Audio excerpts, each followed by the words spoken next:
dealing with some of the top tech trends that are impacting the church. We're excited that you've joined us for this hour that we're going to be spending together, and excited about the folks that we have that are going to be speaking into some of these issues. Just to give you a little bit of background before we get started about the Beyond Digital initiative, this is a series of experiences that have been launched by Leadership Network this year to bring church teams together and kingdom-minded individuals and organizations to create really results-driven, impact-oriented conversations to leverage technology and new media for the mission of God. We really want to not only dream about but drive toward the ongoing development of new tools to amplify life-on-life ministry for our churches. A couple of main components of that. One is a hackathon series that's going to be hosted in some of our tech centers around the country. I'll tell you a little bit more about that after we get through with our presentation here today. And then also a leadership community that will involve 10 to 12 of really highly innovative churches that want to make the use of technology a key part of their strategy. And so what does a church look like in the digital age? That'll be one of the things that we'll be discussing and working toward. But today we're going to spend most of our time looking broadly at three big trends that are shaping our culture, the impact that these things are having on the church, and also the opportunities that exist for you as church leaders. What are some ways that you can begin taking advantage of these trends and the new tools that are coming out in technology in order to do what God has called you to do in a more effective way? We won't get super granular on each one of these trends, but we will talk about some application possibilities. We'll also take some questions from you at the end and try to answer as many of those as we can. If you do have a question for any of our panelists, enter those in the questions module over there on the right, and we'll be kind of curating those as we go along and pulling out some of those questions to address. Obviously, we won't have time with everyone that's on to address all the questions, but we'll do our best offline to get some answers and get those to you as well. If you have any technical issues, also just enter them in the questions box as well, and we'll try to help you address those. Let me introduce our panelists for today who are going to be taking some time to unpack these trends and talk about what those mean for the church. First is Neil Alston, who works with new business development for Google. You may have heard of that organization. From his Twitter profile, he describes himself as a techie humanitarian, father of four, amazed by grace, and lover of mountains and coffee. And so We're glad to have Neil joining us. He's also a part of Carpenter's Lab. Carpenter's Lab is working to develop new tech solutions for Kingdom applications, and they're one of the organizations that has partnered with Leadership Network for the upcoming hackathon in San Francisco. So welcome, Neil. Glad that you're joining us today. Also, Drew Goodmanson. Drew is the CEO of Monk Development. They create web, CMS, and app development services for churches, but they also help churches really develop a holistic strategy as they approach technology to further their mission. Drew is also the co-founder of Kaleo Church and served as a pastor there for over 8 years. And so, Drew, we're glad to have you on the call today as well.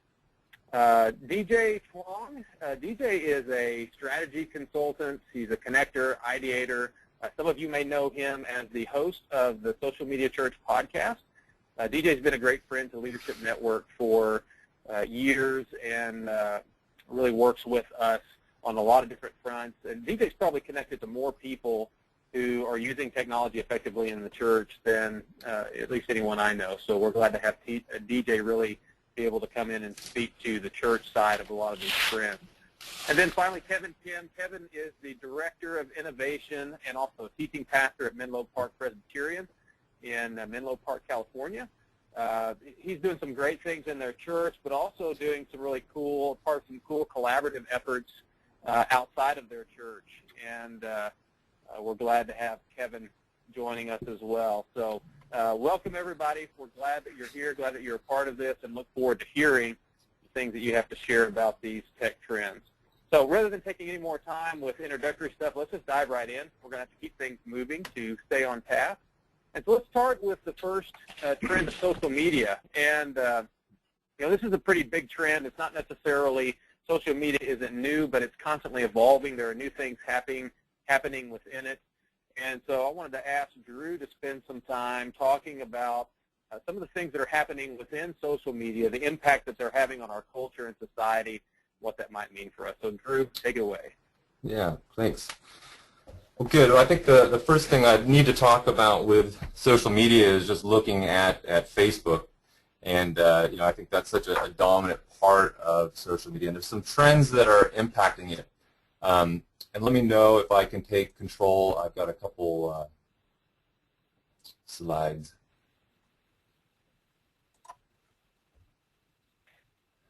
So, I think if you look at the last couple years, the existential question would have been, if I did something really cool and I didn't post it on Facebook, did it really happen? And I think that's where we began. But from our work with churches, as we've begun to talk with them about what is effective, and also speaking to congregations and doing some congregational studies, more and more, we're seeing that Facebook, certainly it is, as a social media platform, is the most effective that they're finding. 20% or more of the congregations we work with say that that is one of an effective means of communication.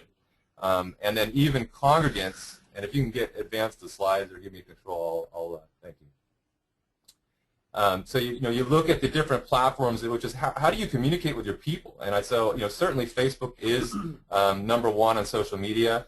If you go to the next slide, you look at congregants and say, how do they want to be interacted with? They also say Facebook. And so it's 3 times larger than the next one. And there's been few options. But one of the trends that's happening, if you go back to the one before, until recently, people were asking, we have an older demographic, how do we reach them with digital media? And now, we've seen for a while that the 55 and over demographic has been the fastest growing on social media. And it's only really recently that, in the last year or so, that there's a different trend that's going on, and that is that teens are starting to go off of Facebook or not even join. Or they don't believe it is as central as it once was.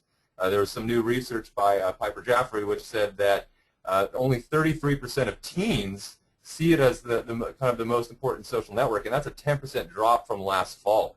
In fact, Facebook, in their own kind of annual reports, have on 2 occasions said they're having a real teen appeal problem. And so I think it's beginning with a younger generation, but it's a trend that we're going to see grow. Teens are tiring of Facebook. They see it's kind of too overrun by their parents. It's the first generations where their parents were on Facebook before they were. And so they kind of crave a little bit more digital freedom. And I think there's another thing. I think they have learned some valuable lessons on the permanence of posting things online. And so they feel a bit exposed. And so they're finding more closed platforms, or they're kind of circling up with smaller groups of people because they don't want everyone to have access to their information. So things like Vine app or Keek with some quick video shares, or Snapchat where you can share a quick photo and then it's deleted. These are some of the things that they're moving towards because they're not responding to that. And I think that that trend is going to continue. In fact, it was a Pew Research Center said that 27% of people in 2013 were looking at reducing their usage of Facebook. So whether that's happening or not, we're seeing more and more. I think people are kind of growing leery of it and are kind of saying, hey, is this somewhere I'm going to spend as much time? So it'll be interesting to see what happens next, because Facebook has been the go-to place, and it still is.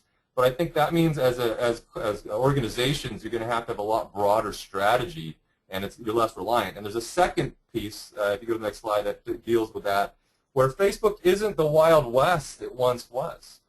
Since going public, that's really reshaping their motives and the way that they're approaching things. And there's so much pressure on them to drive revenue and profit. It's going to impact organizations, and it already is. Number one, you just think about the amount of noise that's on Facebook. How do you break through when 96% of people that like a fan page actually never visit it. And organizations that often have thousands of fans post an update, and they only reach a small percentage of people. I was looking at Hillsong's, they have about 170,000 people who like them, and most of their updates have less than 0.3% of people kind of interacting. And so, really there's two things that you need to do.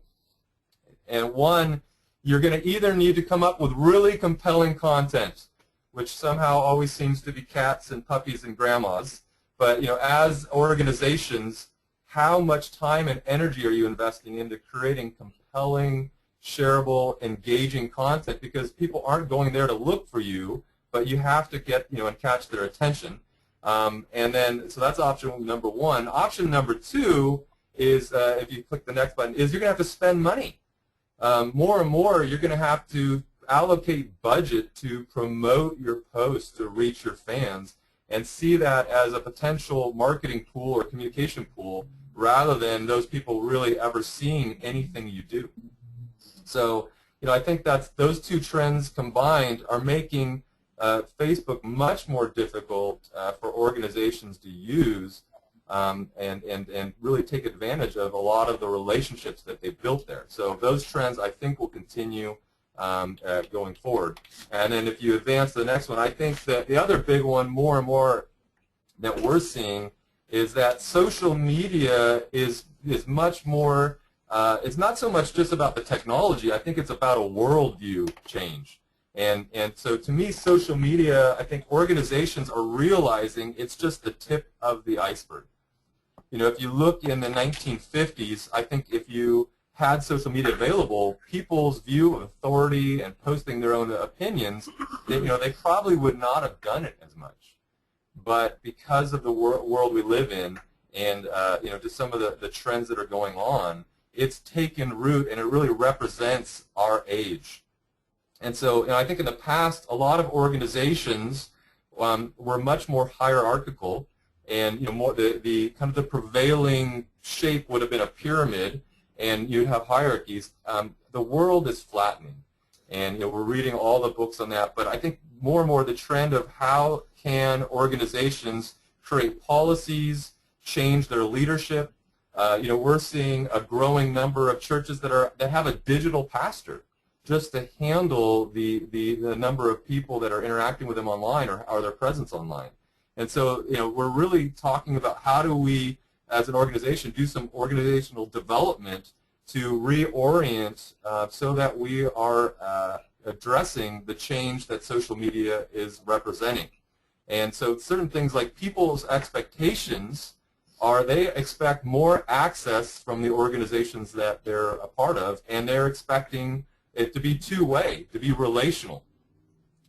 Go to the next slide, and you look at this idea of real time. I mean, there's this trend of, I expect real time. For me, and for a lot of us, even in our buying process, how do we decide to buy things? A salesperson gets in our way. We actually see it more of a nuisance than a help. And so people are looking for self-service. They're researching, they're wanting to get things done, and they're wanting to do it in very busy lives in a real-time environment, because if they don't do it now, they're going to forget. And so, I know we've got Google, so Google Now, all these different things where it's saying, hey, how can you respond to things? Because if you let things sit in social media, people are going to judge and kind of determine, man, this organization, are they around? It used to be if you didn't have a website. Now it's if you're not responding and engaging. So I think it's important more and more for organizations to set expectations so people know what kind of interaction they might have. And then the last one that I think we're seeing a lot of people just becoming very passionate about is how do we measure ROI? And that will be the next slide, which is just saying, without clear goals and investment, without some of these organizational change, social media is not going to magically solve your problems. It's really, we look at, you have to set up your organizational strategy and then build a communication strategy and then build on top of that a digital strategy, then comes your social media strategy. So how do you think through things like what, audience segmentation, who's using what, call to actions, the content that you're creating. And before there was just a Me Too approach, I think more and more organizations are really saying, how are we going to get results? I think with Zig Ziglar's, if you aim at nothing, you'll hit it every time. And I think more and more just organizations are having to do these types of changes. It may be hiring, it may be restaffing, it may be training and equipping people to be more decentralized, to respond to things in a more real-time environment. So those are some of the trends I think that are going to be impacting us greatly in the time to come. Great, thanks, Drew. And that's one of the ROI was one of the big questions coming into this. I think we'll take some time at the end to talk a little bit more about that. Neil, give us a couple of minutes on some additional thoughts related to trends in social media. Yeah, no, thanks. I think Drew raised a lot of interesting points, and one of the ones I think specifically for churches that I would challenge you on, and Drew raised this, but I want to flesh it out more, is about the way that communication used to be much more hierarchical and much more of a pyramid. And today, when you talk about flattening, we also talk about the democratization of content a lot, that all these voices are treated equally or based off of your proximity, your relevance to somebody. Somebody's going to listen to you more or less based off of their relationship and how you're perceived online, other things. One thing that I would challenge churches to think about is the fact that it's your congregation at large that is going to present your social media message and not you just as an organization or institution. It's going to be those people who are in your congregation. If you want to reach out through things like Snapchat, these other applications that come up, I mean, you look at the rise of Instagram and how quickly Instagram grew. I know one guy is a social media expert. He got 200,000 followers on Instagram because he knew kind of how to, he set up a program called Instapray, which was interesting.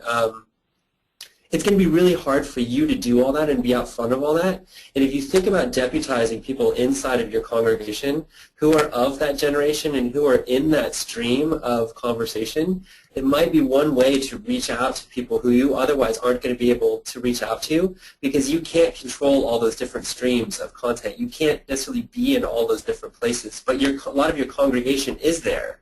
What they're doing there is sort of a question that you'll have to wrestle with. So that would be one area. The other one, and I'll emphasize this on the mobile side as well, is goal setting and also experimentation. One of the things that we do at Google, and I'm sure Facebook, Amazon, everybody does very well, is experimentation around what works. Is try different things and get out, try different types of messages, track them, and see what the response is. And if you have clear goals and you're experimenting, that should be driving you towards hopefully more engagement online. Great. Thanks, Neil. DJ, you probably have spent as much time talking with church leaders about their use of social media as anyone that I know. So spend a few minutes talking about what are some of the innovative uses of it in the church and what opportunities are out there.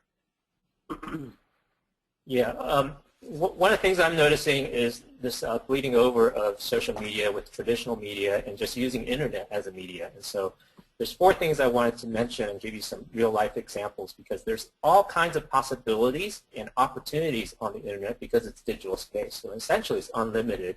But there are a growing number of churches that have pioneered and have begun to really engage this digital space. So one of the trends I started tracking about 6 years ago was churches with internet campuses and online worship. There was only 5 in 2007 that I could find, and now there's over 105 in 2013, and that number continues to grow. There's typically a live stream or a simulated live worship service plus some interactive elements, whether that's a chat room or make it easy to share on Facebook and Twitter, having a response form for prayer or next steps, giving online, and some even have responsive things like raise a hand or light a candle.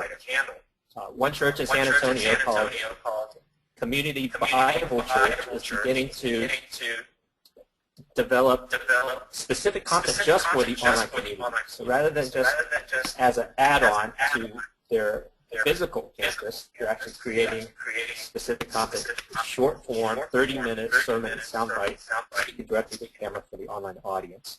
Another pioneer I'll mention is lifechurch.tv, and they've they're one of the churches that was first at launching an internet campus. They've actually built a platform and have offered it to churches at large called Church Online Platform. So you can also begin to build this kind of engagement in your church without any cost for using their website, although you'll still need to cover video streaming. A second trend I'm noticing in my conversation with church leaders is online training education. And so churches are wanting to deliver content, whether that's teaching or training, using the internet. And social media is a way to connect people, but you want to connect people around compelling and meaningful content. And that's what forms community, and that's what forms spiritual formation. So a couple ways of doing that.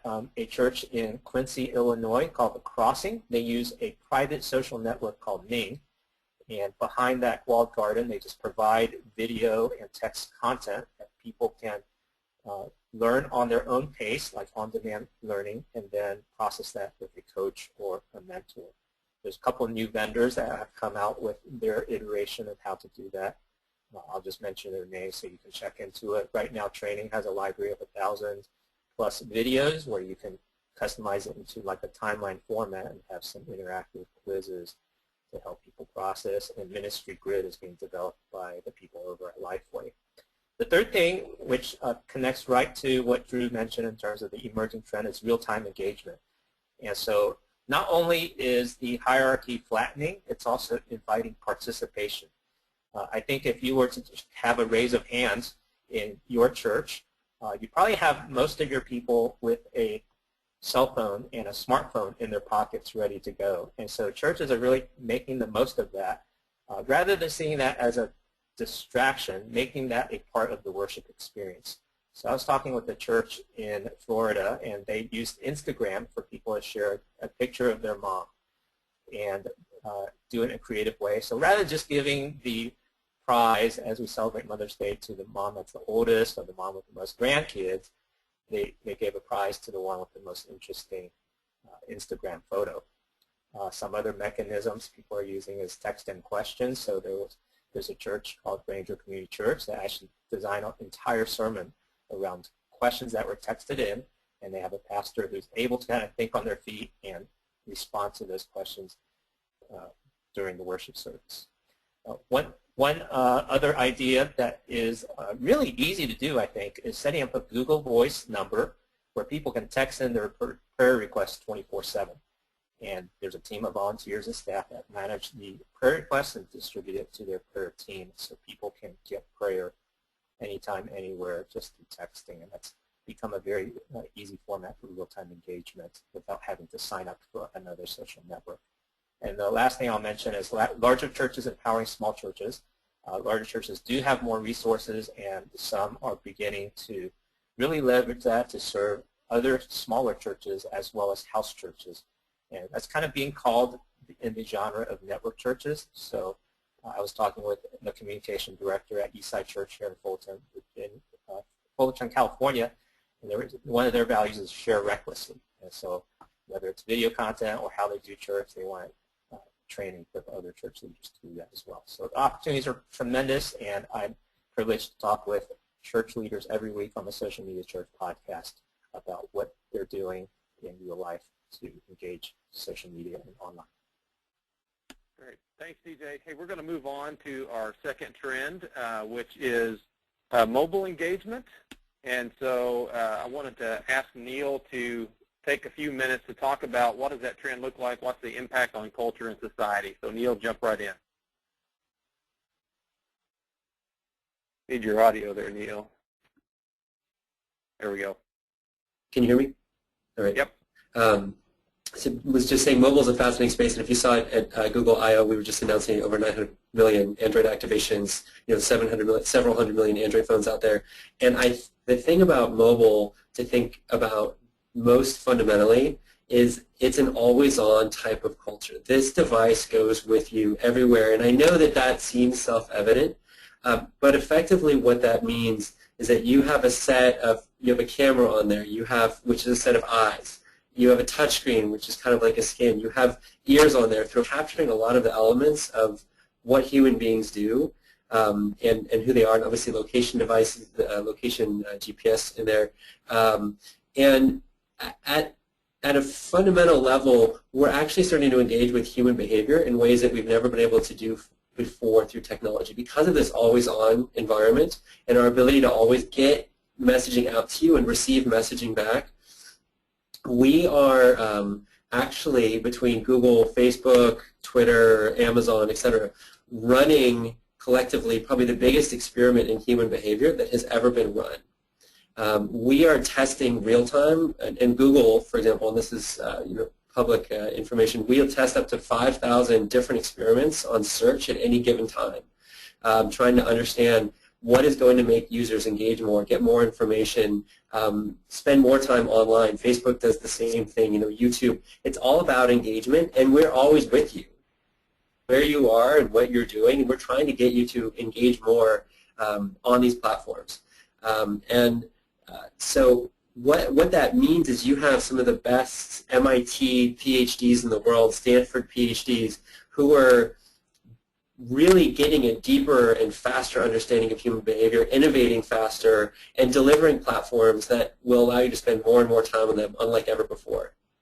And the other thing is with the number of devices that are out there, when you think about how long it would have taken at the turn of the century to get 100 million users on anything, it would have taken decades to get 100 million people drinking Coca-Cola or 100 million people driving a car.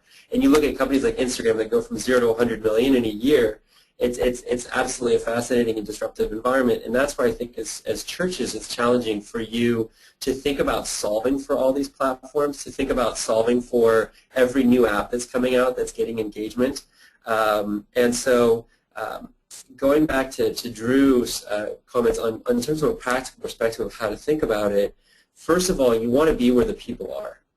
And I think this is a hard transition for a church. Churches are fundamentally, they're like brick and mortar retailers that we see in the industry. You want foot traffic. And you think about foot traffic and you think about people coming into your church as the primary ethos for how you exist. And that world is shifting enormously. And the people are not necessarily walking into your church, but they're out there looking for church. And your church community is out in the midst of that unchurched community, engaging with them every day. And so the more that, just the way that technology is evolving, the more that you think about allowing your church community be the ones who are your witness out in the world through social media. Your youth group, your 15-year-olds in your youth group are probably, would be the most effective people to reach out to other 15-year-olds through those platforms, and you won't even know what that next cool app is. Your pastor will have no idea. I would wonder how many of your pastors ever even use something like Snapchat. I would guess that it's probably less than 1% of the pastors out there. But there are people in your congregation who use that every day, who are engaging with those communities out there. And the question is kind of how, and how are we equipping them in sort of the priesthood of believers to use these tools to help us. That trend is only accelerating. The trend of innovation and the trend of distribution is only accelerating faster because an Android market, something that's popular or on iTunes, can literally get distributed to tens of millions or hundreds of millions of people in a very short period of time. It's going to be very hard for you as a church to stay out front of where the people are in a digital world. I think that we're going to continually be shocked by that, but even as people migrate on or off of Facebook, et cetera, we're seeing this acceleration of change, and that for churches I think is really difficult to swallow because it's not just about foot traffic, at least in the digital world, and so having a clear set of goals is going to be one of the most important things. This is what we do certainly at a company like Google, is we have very clear sets of goals of engagement we want, what we think that's going to look like, what the call to action is, are people responding to that call to action, and experimenting with different types of things. And that's one of the great things about the Leadership Network is they allow you to get together and also see how different churches are experimenting and what's successful and not successful. And I think that collaborative, open environment nature is what will help the church in the long run deal with the increasing pace of change, because we can't all digest it independently. And so even as groups with these hackathons and other things we're trying to run, it's that open discussion around what's working at one church or not working in another church and what apps are being successful and how, and sharing of information that's going to allow us to all be more successful. Because it's not just about the foot traffic coming into your church and feeling protective about that, but an openness to sharing what works at your church and what doesn't work so you can find out what's working and not working at the other churches who are similar to you and be more successful at that.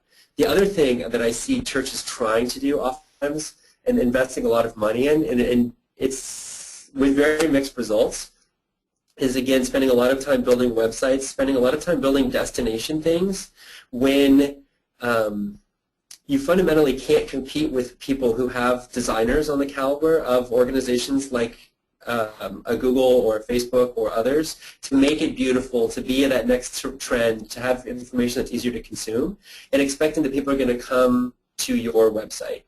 You can build a beautiful website, but oftentimes people aren't there, and they're not coming to those places. And so being out where they actually are in whether it's Facebook or Twitter or G+ or whatever those tools are that are working for you is extremely important. And I think also in some ways a hard thing to swallow. If you want to have your own unique presence, just recognize that most people are going to be consuming your content and your information on platforms that you don't get to design, because those platforms are designed, again, by these MIT, Stanford, PhD engineers who are just better at it than your pastor's cousin who has a nephew who knows some HTML5 and a little bit of CSS and can hack something together for you. Like, you just can't compete against the quality of people that are in these other organizations, and so try to use them and leverage them by using their free tools and platforms in order to reach your congregation. I'm not saying you shouldn't have a website, you shouldn't do some of those things, but just recognize that the competition that you're up against, if you want to design your own beautiful experience, is very stiff.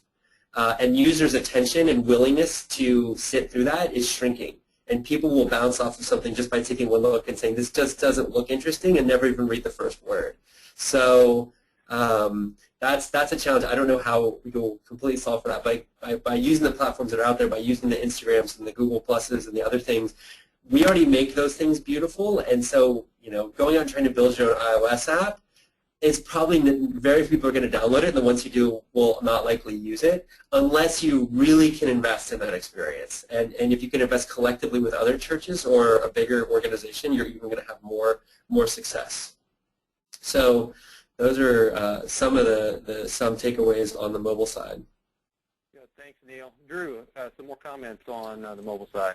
Yeah, I think we have to circle back to what Neil just said on this idea of always on culture, and that we are involved in the biggest experiment in human behavior in a real-time environment.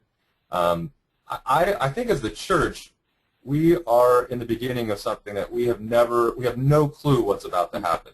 I mean, I think I read somewhere that like 97% of the time, your cell phone is within 3 feet of you.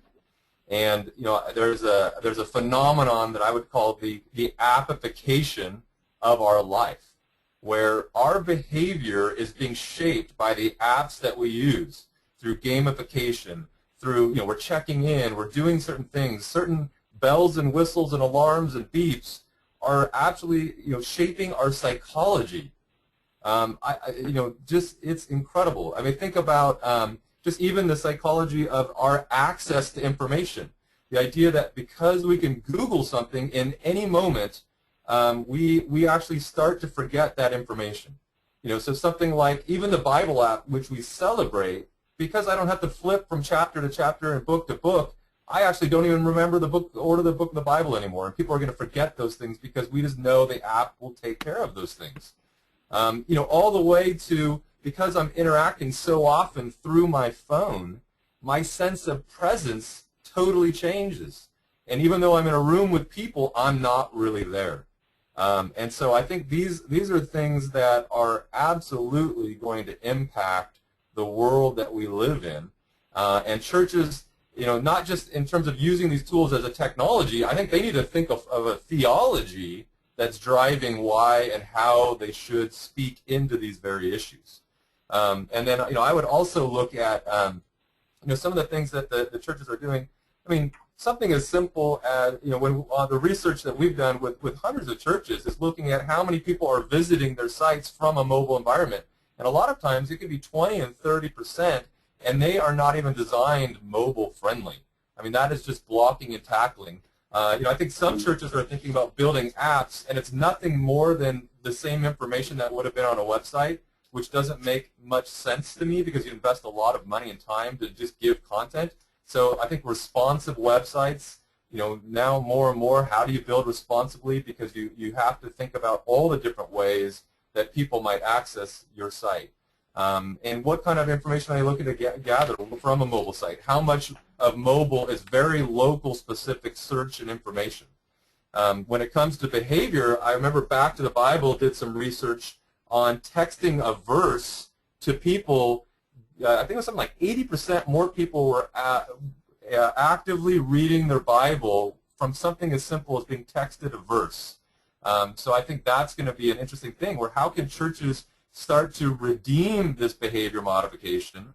How can they increase discipleship? How can they, you're seeing texting, I think we're reducing friction. Texting to giving, texting to register for events, texting to volunteering. I think we're going to get into a whole new change, and I think the big trend on that is going to be around three things. One, we began approaching the web as a corporation, which is who. Then secondly, we tried to form a community through social. And the next one, I think we're going to try to really live out our cause. And so you're going to see a growing number of churches using things to do discipleship engagement and really drive what it means to be the church into all of life. Thanks, Drew. Hey, Kevin, didn't mean to have you sitting here all this time, but want to hear from you. Hang on just a second. We're getting some feedback on your microphone there, bud. But let me ask the question, then I'll unmute you. But talk with us a little bit about, take this 60 seconds or so and talk with us about either one of these, if you want to touch back on social media or talk about mobile as what you see in the church. Unmuted. Yeah, no, it's all good. Let the experts talk, man. It's awesome. I love the way, at least the trajectory of where Drew was taking the conversation, because when we started this webinar, it's like tech trends impacting the church, and we're always thinking impacting the church in a positive light. And so how do you leverage technology as a tool to build community, to direct information, to curate a space for things that happen. But I think one of the most important things that that Neil was beginning to bring up and that Drew brought up was there are implications to technology. Technology is not neutral, right? And so and that's something that churches have to think about, and that's something that you as pastors have to think about. And so in terms of Facebook, like what does that do in terms of identity and narcissism and depression? So been reading some reports how Facebook and social media contributed to a higher rate of depression in society because everybody's posting, like, went to France, went to da-da-da, here, like, got to hang out at Google headquarters and eat lunch with Neil Alston. I posted that last week. Just kidding. But you're posting all this stuff, and then, thinking about mobile and having immediate access to information and connectivity everywhere you go, 24/7. And so what does that have to do with rest and worship and what Drew mentioned, not being able to be present in the moment, And those are those are tech trends that you have to think about as well. And I'm not my church is, 5 minutes from Facebook, 10 minutes from Google, down the road from Stanford. And so I'm not one of those guys that are like, we're anti-technology, we're anti, but I'm also not so naive as to think that these things don't profoundly shape the way we interact as human beings and the way we worship God and the way we do church. And so those are just things for us to be thinking about. As much as we can be thinking about how do I leverage social media and mobile to advance the gospel, there are implications to that that we need to have critical minds as we engage in. Yeah, that's good, Kevin. Thanks for expounding on that a little bit. You know, that's one of the questions that have come into the webinar. People were asking, you know, where do you draw the line? Where's the point at which there's too much technology? And so, you know, part of it, I think, is what you're challenging leaders to do, and that's just to recognize the impact that technology is having on culture and on the people in our congregations, the people that we're trying to reach. And so let's think critically about what we do to move the ball forward, but also not move into some spaces where perhaps leveraging that technology may not be the most appropriate thing. Good questions to think about. Let's move on to this last trend. We've got just a few minutes here. I want to talk about this idea of the crowd, and you know, there's a lot of trends within, you know, crowdsourcing, crowdfunding, things like that, but a lot of collaboration that is taking place. And so I thought this was a trend that we need to think about, particularly as churches, because most of this is, I think, more opportunity than what's being realized, what we're really leveraging and taking advantage of. But Neil, just talk with us for just a couple of minutes about what the crowd has done for you know, technology for our culture and what it might do for the church. Absolutely. There's an interesting trend that's going on that's leading this, which is that the internet used to be first about links. Is that you had, you know, 10 blue links at URLs and you click through that. And then it became much more about social, about connecting people. And I think what we're seeing even now is that the internet is becoming about in general, and everything we're trying to do is actually design a space for individual people to be that person online and to have a presence just like you would have a presence in a room together.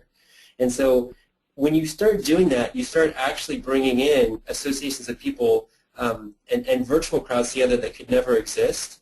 And the wisdom, the collaboration, the other things that are happening around that are accelerating at a phenomenal rate. And so there are a couple of things that that I would highlight here. I think that's a Kickstarter. There's other startups on these lines like CrowdTilt and that, where you can start to take people's common interests and distributed interests, where you might have somebody at Saddleback Church and have somebody at Hillsong and have somebody, but they're all interested in the same thing. Bring them together on one platform for donation, etc., and jointly be able to come up with a better strategy and better movement and more resources than you would otherwise have. And I'll give you a specific example here. One of the things that we've seen on Google Plus that has actually worked extremely well has been communities out of all the features.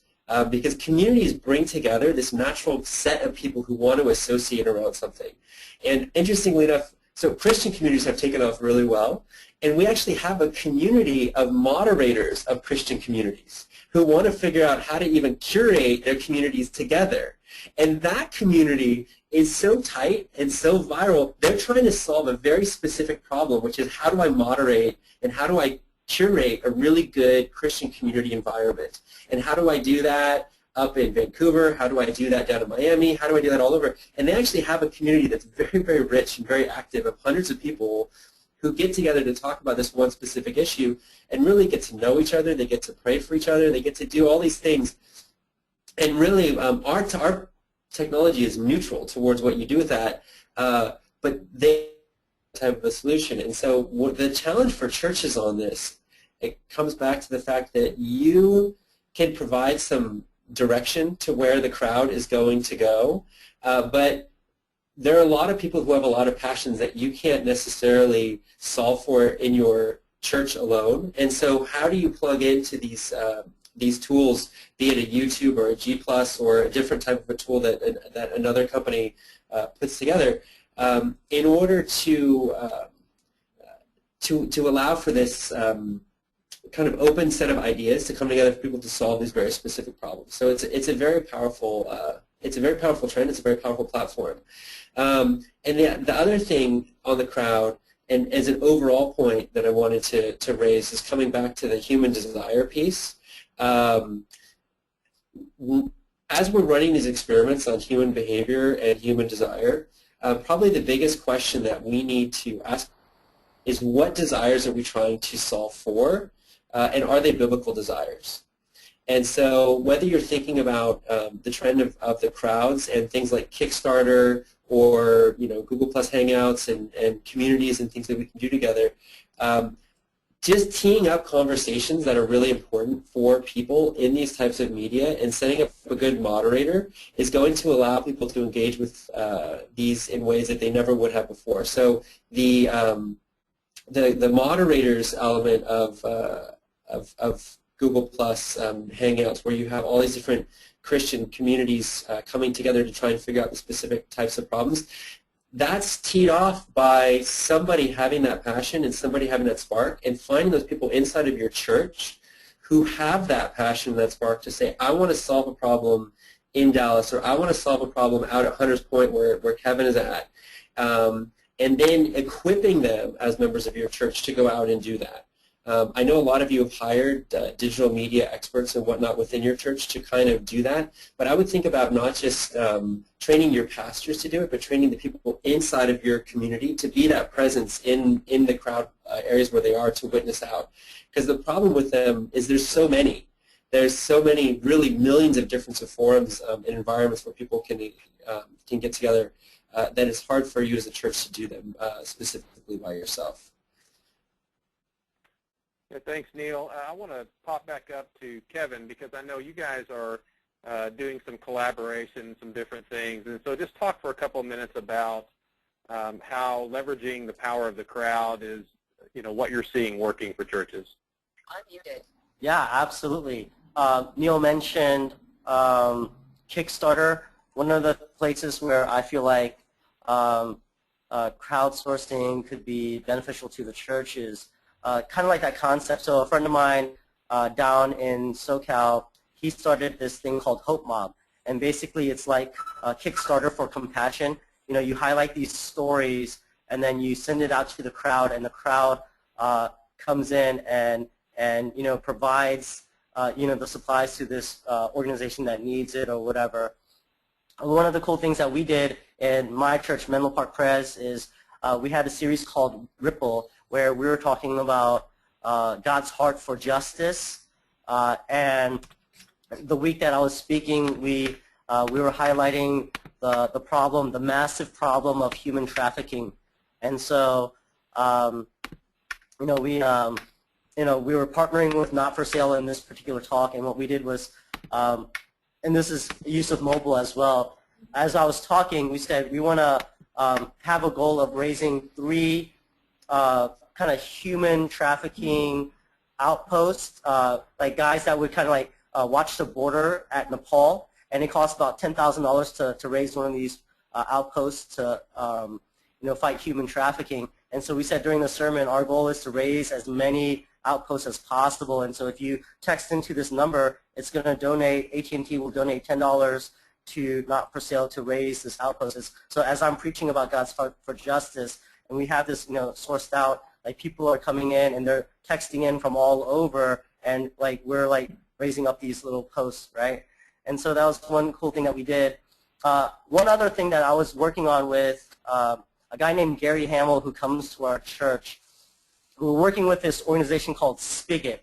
And so as Neil alluded to, most of the church's mindshare around technology has been around content dissemination, right? But now we're starting to think about how do we leverage technology for community formation, but then also now it's movement towards how do we leverage technology for creation. And so we're talking to this tech company called Spigot, where you post an idea and there's automatic idea graduation. You vote ideas up, you vote ideas down. So you pose a challenge to the crowd, like how do you solve extreme poverty in East Palo Alto, and everybody posts their idea, and then based on reputation and popularity, these ideas get voted up. And then once it gets to a place where it has critical mass, then like Spigot kind of curates a space for community formation and collaboration. So you can say, man, I really like that idea. I'm really passionate about this issue. I like to participate. You click a button, and it forms a team for you, and then sets up a meeting, and then you guys go collaborate and try to problem solve for the issue at hand. And so there's the church is now starting to break into that space, and so there's a huge potential there. But those are a couple of the things that are really cool. Good, thanks, Kevin. Appreciate that. And that is one that I think is, it's kind of on the front end of, but I want us to get a little exposure to that and talk about what the possibilities for really leveraging the crowd through technology might be. I want us to take a few minutes to talk about some of the questions that have come in. Just so you know, obviously we're not going to get to all the questions, but we are going to do our best to answer those offline and get that information back to you. Particularly some of you have asked questions about specific things that were mentioned, specific churches or tools that were mentioned. And so if you provided an email when you registered, we'll get that out to you. But at least a couple things that are kind of popular questions that several people have asked.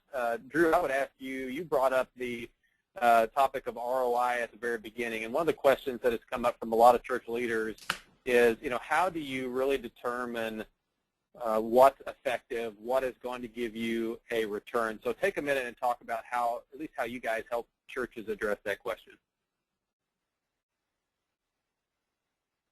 Need your audio there. I think you're muted. Yeah, one of the things that we do is we kind of come alongside churches and build a map, and we call it our mission alignment process, where we walk through who they are and what they're trying to accomplish. Well, how does God call them into a local area to be the church? And really think through audience segmentation and the process that they're inviting people into. How do new people find out and become aware? How do they get engaged? How do they go from regular to really, into small groups and doing life? And how do they mature and grow as a disciple who makes disciples?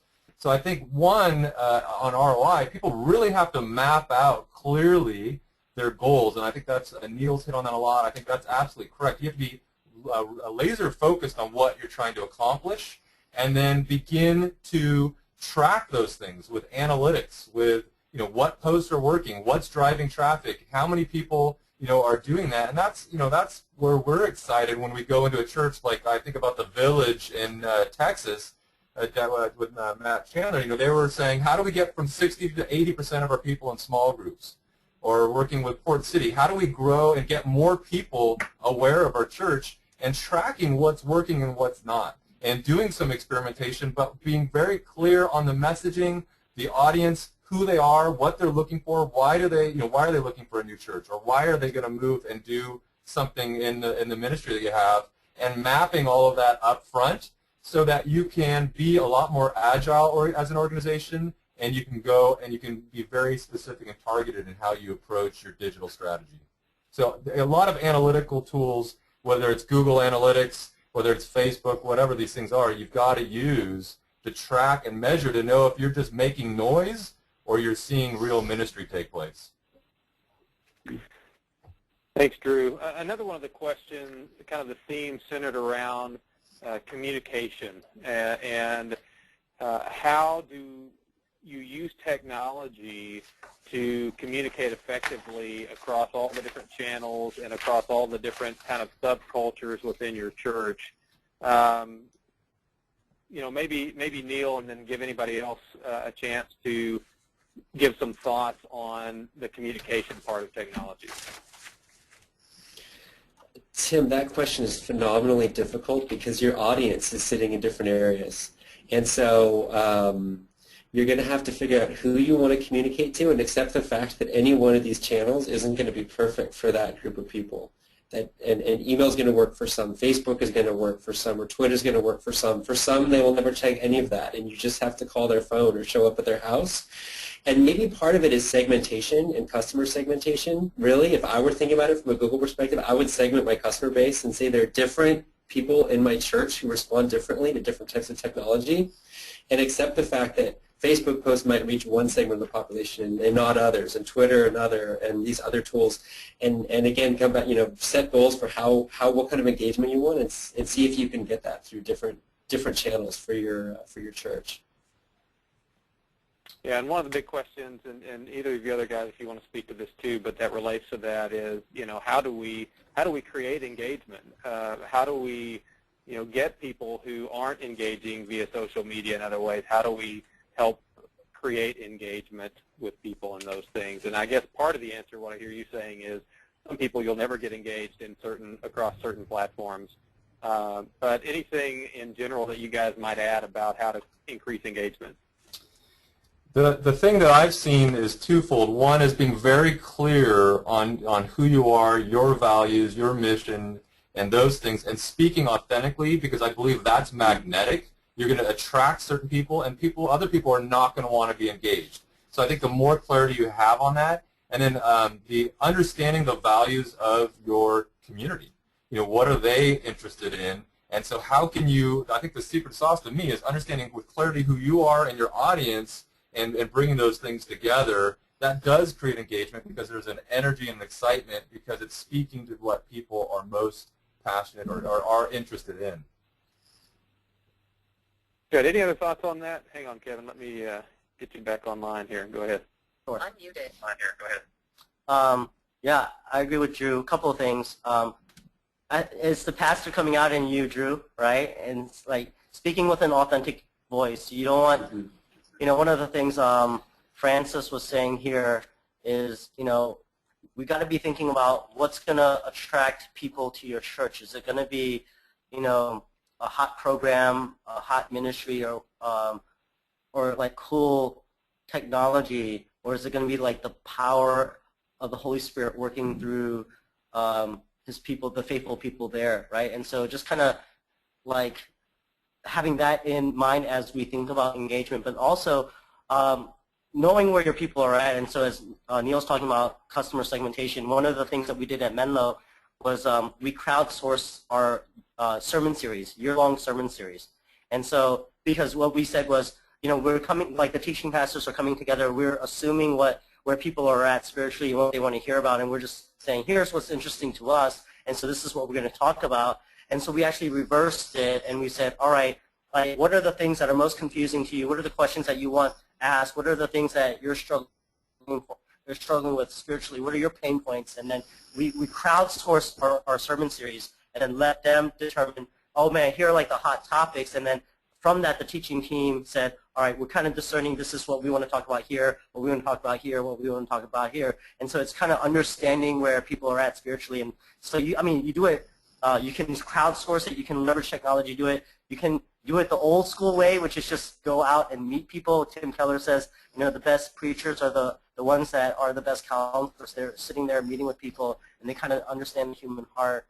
The other thing around content is, and I won't go into this, but if you just go on TED and watch Khan Academy and how Salman Khan is flipping the way we're processing information, and he's revolutionizing education. And so whereas traditionally you have schools that are lecture format and then they do the homework at home, they're doing the lectures at home and they're doing the homework in class. And so it's a cool thing that you should check out. And I think it changes the way churches ought to think about content dissemination. Great, thanks, Kevin. I'll have one more thought. In addition to all of that, in addition to all of that, you want to have that foundation. The thing that social media gets you, and it connects to the crowd and the mobile and social media, is allows the organization to listen. And so rather than just driving all of the communication and the content, getting that right, in addition to that, you can hear back and get immediate feedback through social media. Good, great finishing point there, DJ. Well, I hate that we're out of time. There's so much more time that we can spend. If you've asked a question, we've got all of those captured, and we'll do our best to get those answered offline and get some information back to you, as well as some of the specifics about things that were referenced in this webinar. Just kind of in closing, a few things related to this entire initiative at Leadership Network called Beyond Digital. We're going to send you a follow-up email when this is over that'll have the recording. Some of you have asked about that, so the recording will be available that you can listen to and share that. We'll also send you some links to some different things associated with the Beyond Digital initiative. Our leadership community, which as I mentioned before, is going to engage 10 to 12 churches that are really thinking innovatively and strategically about aligning technology for the kingdom and for the mission that God has called them to. And so we'll have a link that can give you more information if you think your church might fit into that space. Also, the Code for the Kingdom Hackathon series, which the first one launches in San Francisco at the end of June. And that is primarily driven by a couple of topics, a couple of things that got mentioned here during the webinar, that access to talent and the cost that it takes to develop tools. For most churches, it's out of your reach. And so one of the things we wanted to do with this hackathon series is lower those barriers to entry and create kind of a movement of tools that are being developed for the church at large. And so the idea is there for things to come out of that can be useful by churches large and small. And one of the things we want to ask for those of you that are on the call that are listening in to help us out with that is we realize that a big part of that is having compelling challenges that these technologists are going to be working on and developing solutions for. And so we want to hear back from you. And one of the things that you'll get in this email is you'll get a link to a real quick survey that basically asks if you had access to over 100 of the top tech development minds in the country to develop a digital solution for a challenge for your church, what would you have them work on? And we're going to take a lot of those responses, curate those, and create some of the most compelling challenges for these coders and developers to work on during this first event in June, and we'll get back with you on more information there. Last thing I would say is just a big thank you to all of our panelists who are a part of the broadcast today. Thanks for the Leadership Network team who's behind the scenes supporting and making all this happen. And thanks to those of you who are listening in who are a part of this conversation and what you're doing for the kingdom, both in churches and other ministry organizations. And we look forward to serving you and helping you in that in any way that we can. Thanks, everyone. Have a great rest of the day. God bless.